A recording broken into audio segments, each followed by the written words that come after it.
Hey up and welcome to another episode of Last Cast. Today you join us on the banks of the River Calder. It's the first time I've been on the river this year. Obviously it's just after the start of the season, so the river's in perfect condition. We've had a bit of rain past couple of days and the river's probably a foot up with just a tinge of colour to it, so it's ideal conditions today, so hopefully we should get a few bites. In terms of the section that we're on, it's not a section I've ever fished before. I've only seen it once as well, but I know from past match results and things like that that it's quite a good area, and also a couple of people have fished it and had a few perch and that sort of thing, so I'm expecting a few coarse fish today. I know that there should be a few trout in this section, but mainly, as I say, we're after the coarse fish, so we'll have a look at sort of what's behind us in terms of the peg. It's just upstream of us. To our left here is the weir. We're just fishing downstream of John Cotton's here, and there's plenty of pace in the river. The weir's just up there, and then it runs through a bit of shallows here, and then it starts to deepen off down here. As you can see, the bottom's sort of like gravelly shingle, which is just perfect, and obviously it just runs down there towards the far bank, and that's where the main pace is. And then just inside that there's quite a defined crease where there's a bit of slower water, and I've plumbed up there and it's actually a bit deeper than I expected. It's probably about 7 or 8 foot deep, so plenty of depth. So like I say, it's looking like a perfect peg. So with that in mind, what I've set up is 3 different methods. It's pretty much my standard approach to the Calder. Again, I've been over this a couple of times. When it's a venue that I don't know, I'll always revert to something that I've used before and a method that I've got confidence in. So I've set up pretty much as I would do on some of the Bradford stretches further up. So with that in mind, I've just got 3 rods today. You'll have probably seen these setups before, but I'll run through them dead quick. So to fish on sort of the inside where we've got a nice slack and it's still quite deep there, we've got a 4 number 4 stick float. I'll just quickly run up to the float, because what you might be thinking is it's quite a light float for the depth of water, but because it's so slow there, I just want to have a really nice a nice rig with plenty of finesse. I don't need plenty of weight to get the bait down, so I've just got a 4 number 4 stick there with a dome top. Quite a thin dome top again, because it's not that quick. I don't need to hold back so much, so I can dock that right down and see every indication. The main line's 2.6 Drennan float fish, which is absolutely perfect for when you're fishing with a closed face reel, which is something worth mentioning. Again, I've got a closed face reel on there purely because I like the amount of control it gives me, and especially when I'm fishing stick floats, it just works nicely for me. So that's an Abu 506 on there, and I've just got a 15 foot light float rod. So I'll just get up to the shot in here. So as you can see, plenty of depth, and in terms of the shotting, all I've got is number 9 strung out down the rig here. I've actually bulked them a little bit, sort of halfway down, because I want to get, you know, fairly positive form of presentation, because I know there's a few dace and minnows in this stretch, so I want to get the bait down. And as you can see, the space out a bit more as we get towards the hook length, where I've just got 095 Drennan Suplex fluorocarbon and an 18 B560, so a nice all-round hook length. If I hook anything over sort of 2-3 pound, I've got confidence I can get it out, but equally it's nice and thin, so if we're targeting roach and sort of smaller fish, you know, there's plenty of finesse there. One thing worth noting is I've actually gone for a loop-to-loop connection on this, whereas normally in faster water I go for a swivel to prevent line twist. Again, as I said, the river's barely moving there, so a nice little loop-to-loop connection means I can get a nice small shot close to the hook length, and again just fish with a bit more finesse. So that line, I'm thinking just sort of an even mix of maggots and hemp on that line. I'll probably feed it quite sparingly because I want to concentrate mainly on the Wagler. So the Wagler that I've got set up today, I've got it on a 13 foot, again light float rod, open face reel as per usual. When you're fishing pacey water it's much better, so I've got a Daiwa TDM there loaded with 016 TDR main line. Again, something you've seen me use pretty much on all the river sessions that I fish. In terms of the float, I've gone for a Dave Harrell pattern, which is this. It's a straight Wagler. Again, because we're in pacey water over there, a straight Wagler just enables me to lay a bit of line on the bottom and also see it where there's a bit more turbulence. So that's something worth noting. I've gone for a 5BB in this case with the bulk around the float, as you can see there. And then I've just got number 9s down the rig. I've gone for a 5BB because I need to get a bit of control on the float, but I don't want to be crashing a really heavy float on their heads if I can avoid it, because I know that the dace will come off bottom here. So again, a nice compromise, and I've just got 4 number 9s down the line. And then the hook length in this case is to a swivel, which is the equivalent of a number 9 shot, and it's exactly the same as it is on the stick float. Again, a swivel because we're fishing in the pacey water, and with this rig I expect to be in and out quite a lot. So with that line, I've actually already fed it. I've put in probably 5 or 6 big pouchfuls of hemp to create a nice feed area that I'm going to run that float over, and then I'll loose feed hemp with the odd maggot, but I'm planning on possibly fishing tears on that as well, which is not something we've covered, so I'll be interested to see how that pans out for us.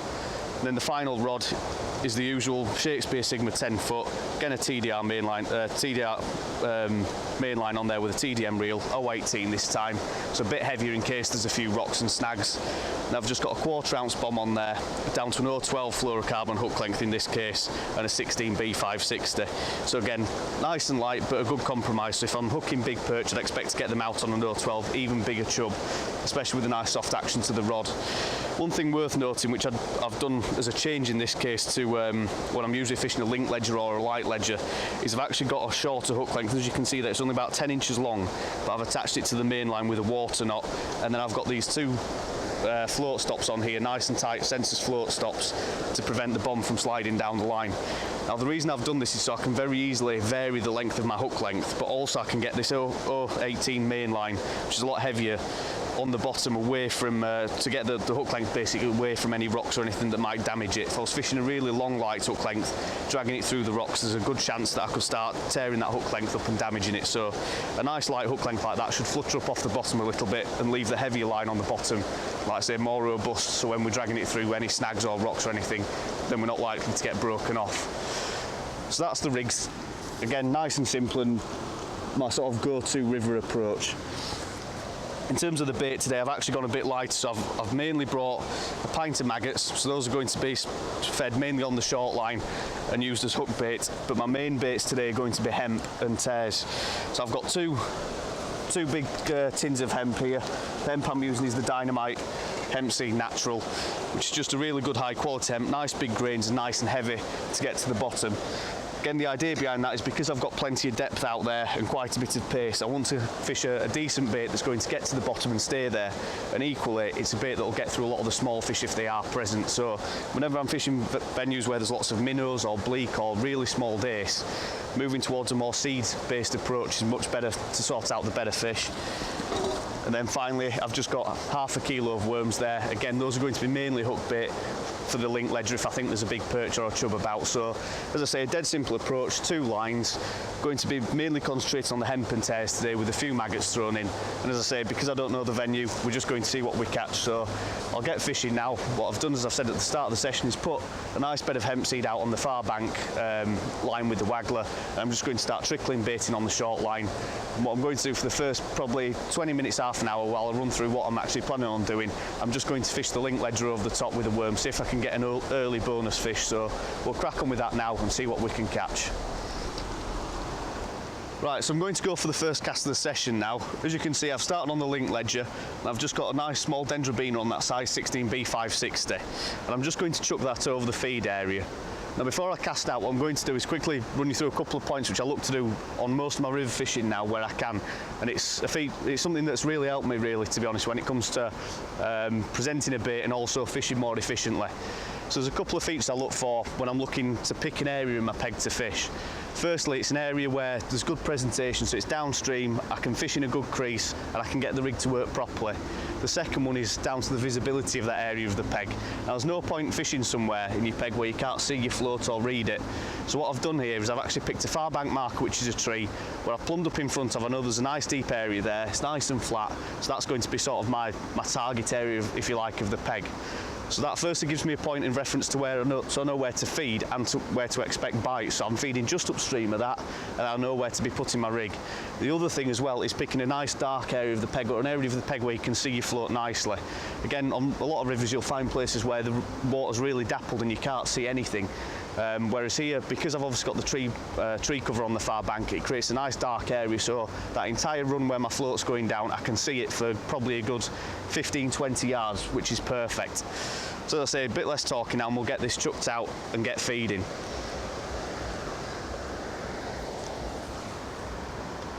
As you can see, I'm just dropping that in on the crease.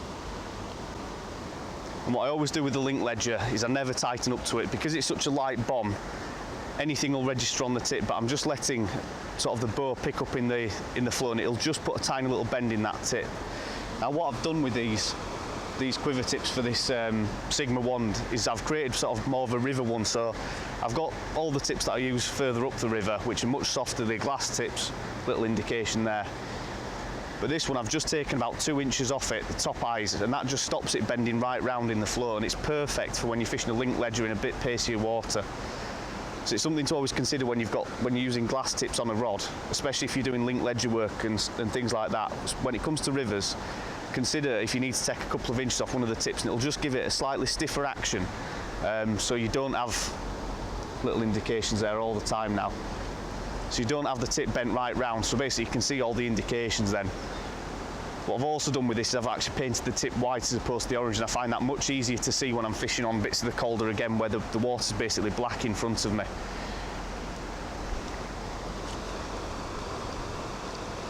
I'm just going to twitch that bait and see if that entices a bite. And all I'm going to do with this is give it sort of 2-3 minute casts, and it'll just allow me to concentrate on establishing that feed area. So when I'm putting the bait in with the hemp seed on that Wagler line, is I'm actually feeding one pouch upstream that I expect to drop pretty much in line with that tree, and then I'm feeding a second pouch a bit further down, which is more going to create an area down the bottom end of the run. I'm just going to feed a few maggots. Again, those have got to go a bit further upstream.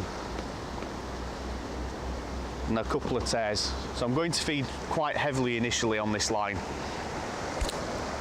just to try and draw a few fish into the air and give them a few hook bait samples with the maggot and the tear. Again, with hemp fishing, it usually takes a lot longer to get going than when you're fishing with maggots and baits like that. I'm just going to try and judge where I'm going to put this stick float line. It's a bit of wind, so I might start feeding actually with a catapult downstream. And that might be a bit more effective. So that's giving me 2 lines to fish now.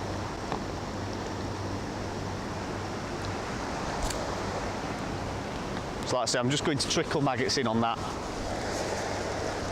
stick float line. And I'll probably do this for the first sort of 15 minutes of the session, just to try and build a feed area.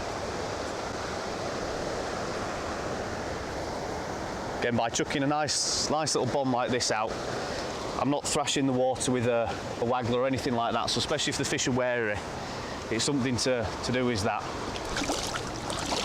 Just get that rod set right. As I say, then you can just focus on your feeding.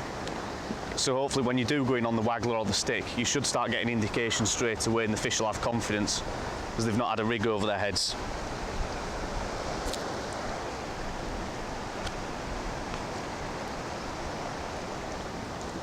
And if you're lucky as well, with fishing a worm around the peg to start with, you can occasionally pick up a bonus fish straight away.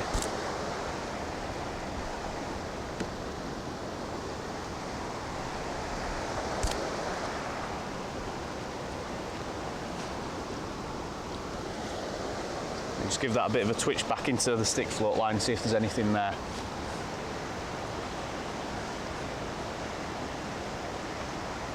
So like I say, this is how I'm going to start the session. So what I'll do now is I'll crack on for the next sort of half hour, get some feed into the peg top to start off with, hopefully build both of the lines. And like I say, if we get one on the link ledger, then we'll obviously report that back to camera, but the initial sort of half hour I'm looking to just establish those 2 lines and get fish lined up on both of them. So we'll crack on with that now. Right, so I've been feeding the peg now for a good sort of 20 minutes, half an hour, and we've had nothing on the link as yet. Been moving it around the peg. We found a little bit of weed down there actually, which is interesting, but like I say, no results as yet. So what I'm going to do is start on the stick. As I say, on the Wagler I'm concentrating mainly on the hemp and tears, and that always takes a lot longer for that line to develop, so we'll start off on the stick float and see what we can get. I was always with stick float fishing. I've plumbed up sort of roughly, so it might be a case of sort of playing around with the depth and the type of presentation to try and get bites. I'm just going to start on a single red maggot, cast down the peg and then mend the line immediately. Because I've been feeding it, I'm just going to watch how that float behaves initially.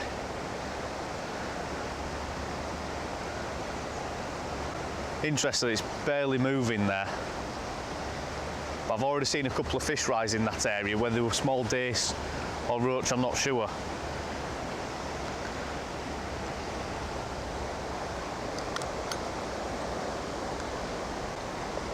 I think this will be more of a job for a closed bail arm and just sort of inching the float down the peg and controlling it.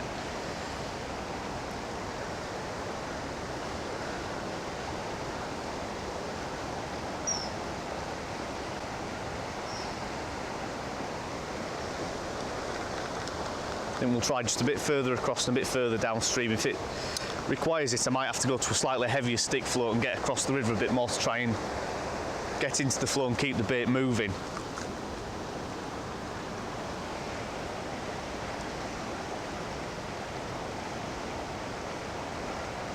See, the float shot's nice and it's just picking up on every single number 9 as they register.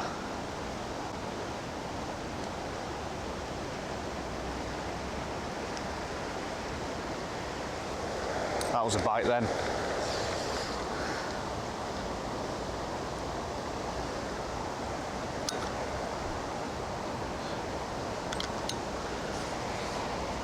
And it's usually the case on pegs where you sort of not fished before on rivers that it takes a bit of time to suss out exactly where you need to be fishing your bait and how to present it.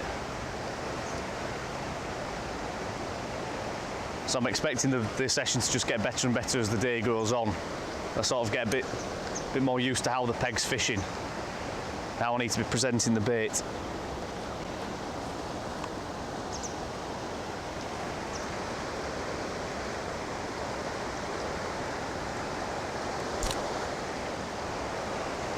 Like an indication then. I said with it being summer as well, I'm spreading the bait out a fair bit just to give myself that variance in where I want to run the float down. Again, if it was sort of much harder conditions, I knew where I was fishing in the peg a bit more, then I'd probably try and focus on one area, but as I say, I'm giving myself plenty of options here.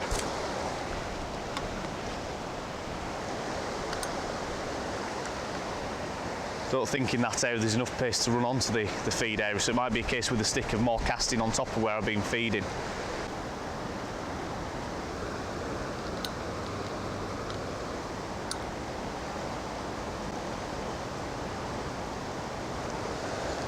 Right, so there we go, we've got a bite on our first fish here.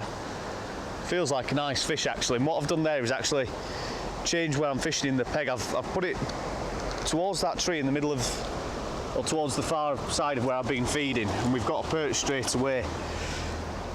And instead of casting sort of traditionally from the side, what I've actually done is done an overhead cast to get into that area and laid the rig out, and the float's gone straight away. Lovely little perch, about 1.5 ounces, 2 ounce, something like that.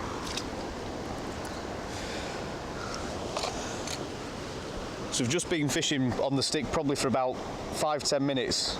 And just a little change like that into where, as I said, where I'm actually feeding and where I'm casting and presenting the rig, we've had a bite straight away. So it's a bit more of an unorthodox way of casting. As you can see, I'm casting overhead and then just checking the line repeatedly.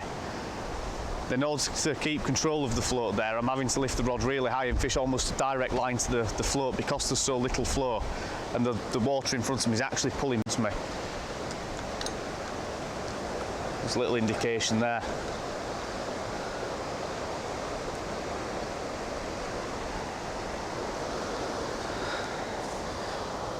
Funnily enough, by having those shots, as I say, sort of grouped towards the bottom half of the rig in a bit of a bulk arrangement and then spacing out, that also helps with this style of casting, especially with the lignum stick float, which is heavier than the shot that you're using. You can see that I can just check the line.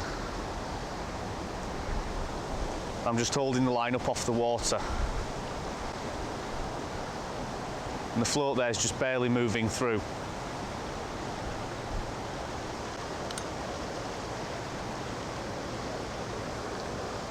There we go, little indication. We've got another fish on. Tiny little bite that time. And a smaller fish, and this time it's a roach. Again, only a couple of ounces, but lovely little fish. Hooked right in the top lip, really finicky bite. hopefully there's a few better stamp roach about, and we might be able to catch those on the hemp and tears across. So again, that's 2 fish in 2 chucks, just with changing the way I'm putting the rig into the water and the area I'm fishing.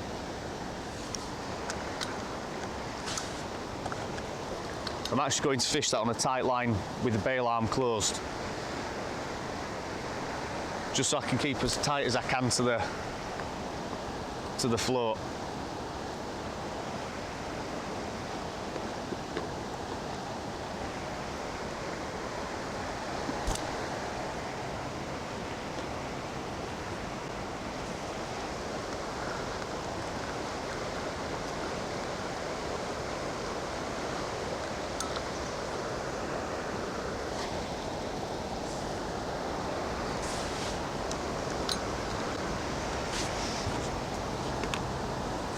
So the other thing with when you're fishing on rivers like this and you're trying to keep 2 lines going, is get into a good rhythm of your feeding and casting, and that'll invariably put more fish in your net, as long as you're getting the routine of keeping both lines fed and keeping tabs on how you're presenting your rig. And that's when you can really start to put a weight together. We've probably only got sort of 3 ounces in the net so far, but at least we're off the mark. I'm already thinking as well whether it's worth today, or especially if conditions worsen with the wind picks up, of putting up a small insert waggler to fish on this line. Again, because to all intents and purposes it is almost like fishing a pond, if you like. The only issue with that being is the fact that the water under my feet is actually coming up this way. But it's also a viable area, because I know it's pretty much flat on the bottom out there. For me to actually, if I miss a bite on the waggler line across, I can bring that waggler then onto this same stick float line, so I'll get 2 bites of the cherry per cast, which is ideal.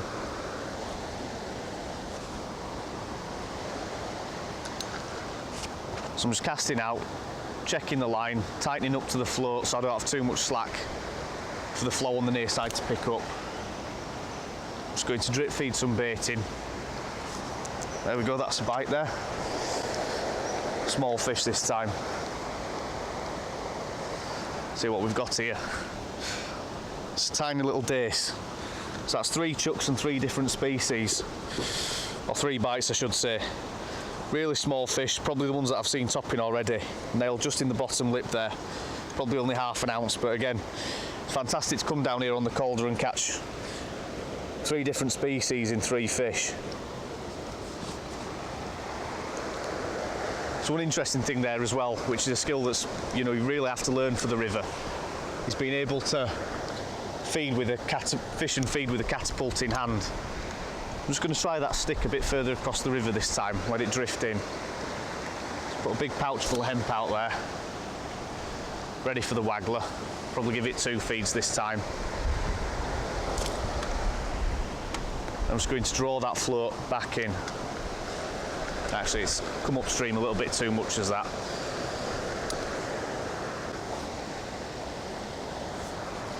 So that's sort of the feed area that I want to be in down there now.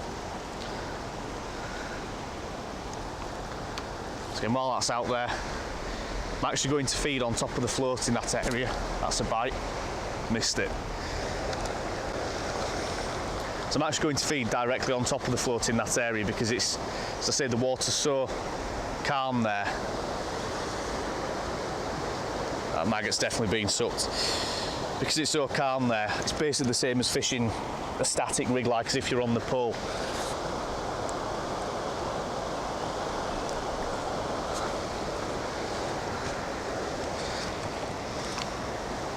Again, when the river comes up, I think this peg would lend itself even more to a stick float on that line, but today I'm having to fish it in sort of a more non-traditional way, if you like.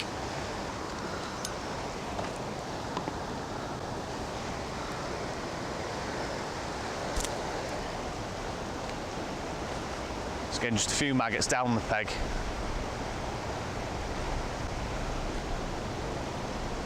There we go, that's a bite and another fish on. Lovely way of fishing this. Feels like a slightly better fish, this. Possibly another perch. That's actually a better roach. We'll think we'll net this one. That's a lovely fish to catch. Look at that, that's a cracking roach, is that? Stunning fish, absolutely immaculate condition. And these are the sort of fish that we're expecting to try and catch on the Wagler with hemp and tares. But that's a lovely fish.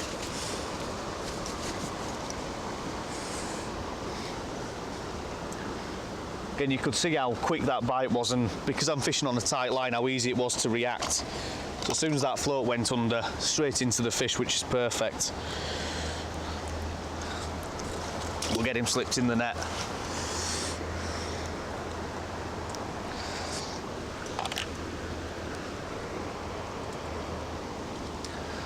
Really surprised to catch roach on that line so soon of that size. I'd have thought it'd have been a case of catching those on the tares later on.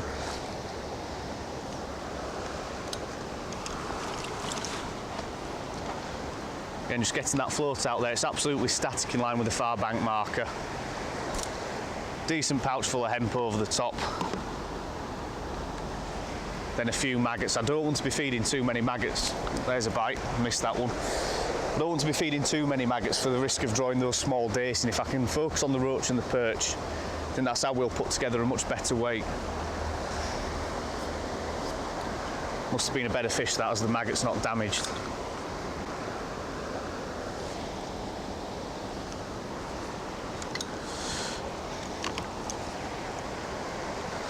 A few more grains of hemp over that Wagler line.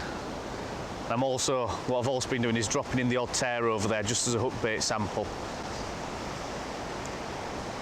I'm just going to keep a really good eye on this stick float now.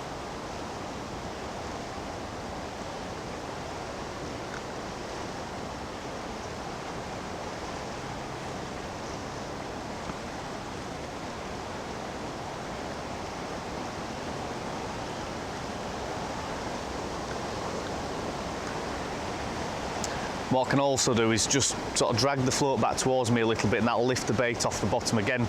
That sort of shotting pattern.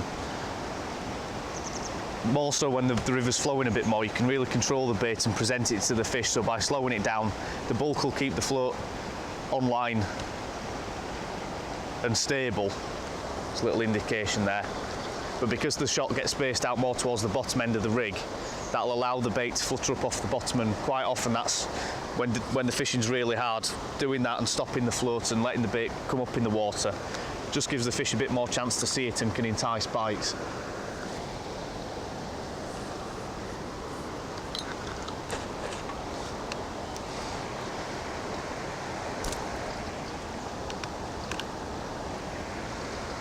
So I'm probably feeding double the amount of hemp on the long line as I am on the stick float line. Then just the odd maggot as a hook bait sample. See a small dace just topped in the peg there behind the float as well.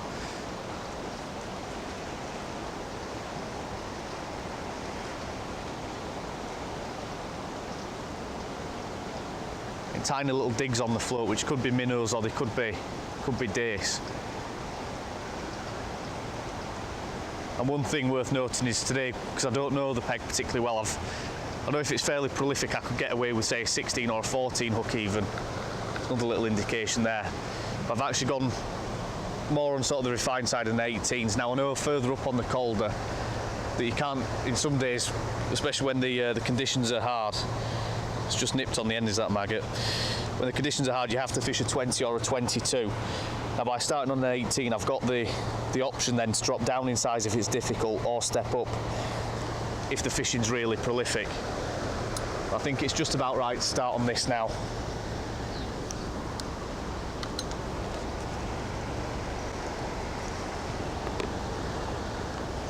One thing that's good as well is I've obviously seen there's a few small fish in the peg,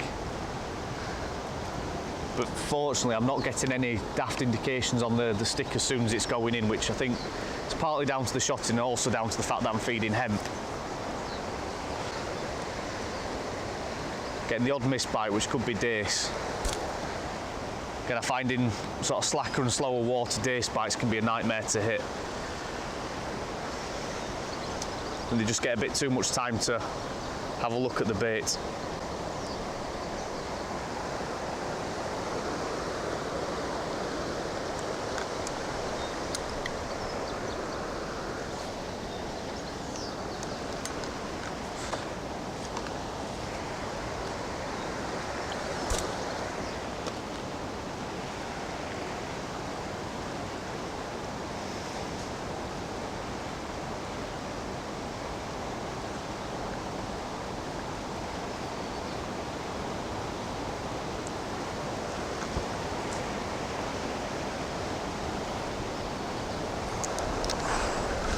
Another bite there as well.